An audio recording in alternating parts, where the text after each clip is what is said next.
The lights in St. Mary's emergency room glowed that cold, sterile white that seemed to wash every bit of warmth from the world. Sitting quietly in one of those hard plastic chairs was Rachel Thompson, her fingers laced tightly in her lap. At 29, she'd always been reserved, the kind of person who found comfort in the quiet rhythm of library shelves and the soft rustle of turning pages. But today, her carefully ordered world had been shaken by something she could no longer ignore. For 3 long days, she'd hoped the pain would fade on its own. It hadn't, and when her best friend, Lisa, threatened to drag her to the hospital herself, Rachel finally gave in. Rachel Thompson, a nurse called from the doorway, a woman with kind eyes and silver-streaked hair. "Come with me, dear," Rachel followed, cheeks burning with embarrassment. How do you explain something so personal to complete strangers? How do you hold on to dignity when your body betrays you? "Room 7, the nurse said gently. "Dr. Martinez will be with you shortly. Try to relax, sweetheart. We've seen everything here, nothing to be ashamed of."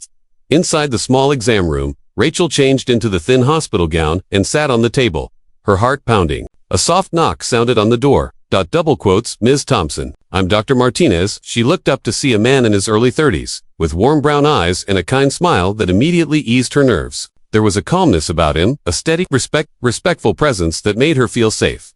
"I understand you're having some discomfort," he said, taking a seat beside her instead of standing over her. "Can you tell me what's been going on?" Something about his voice, calm, patient, unhurried, made it easier for Rachel to explain. He listened intently, never interrupting, never judging. When she finished, he smiled reassuringly.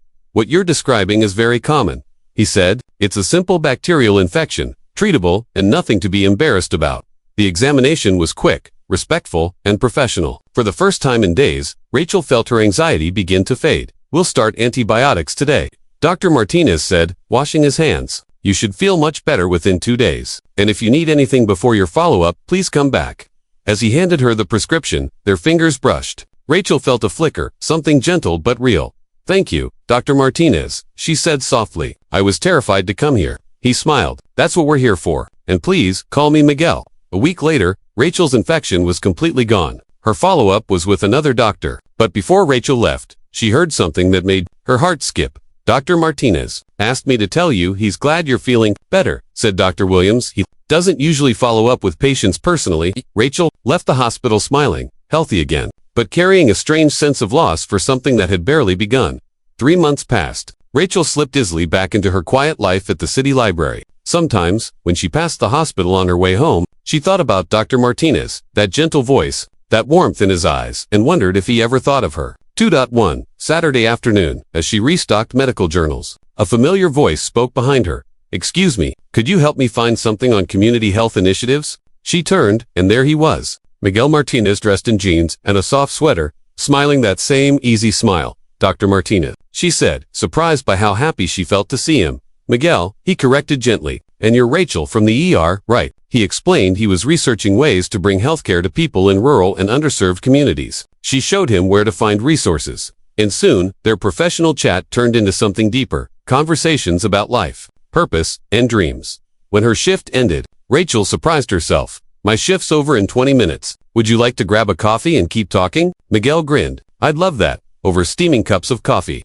They discovered how much they had in common, to people devoted to helping others in quiet, meaningful ways. He told her about his plans to build a mobile health clinic, and she told him about her love for libraries as places where everyone belonged. "You know," Miguel said thoughtfully, "what you do and what I do aren't that different. We both help people who walk in feeling lost and leave a little better than they came." Their coffee turned into dinner, and dinner turned into long walks and shared laughter. What started as kindness had grown into connection. 6 months later, Rachel stood once more in St. Mary's, up at this time as a guest, not a patient. Miguel's mobile health program had become a reality, serving communities across 3 counties. As he spoke at the dedication ceremony, Rachel watched with pride and love. Afterward, Miguel found her in the crowd and took her hand. "So," he teased, "how does it feel dating a guy who technically runs $1 million project?" Rachel laughed. "I fell for the doctor, not the grant money."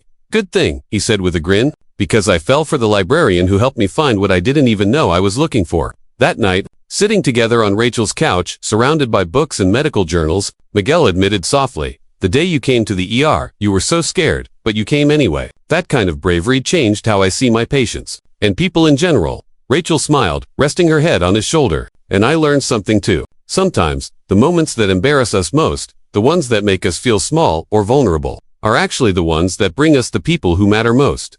Miguel chuckled. Remind me to thank that infection someday."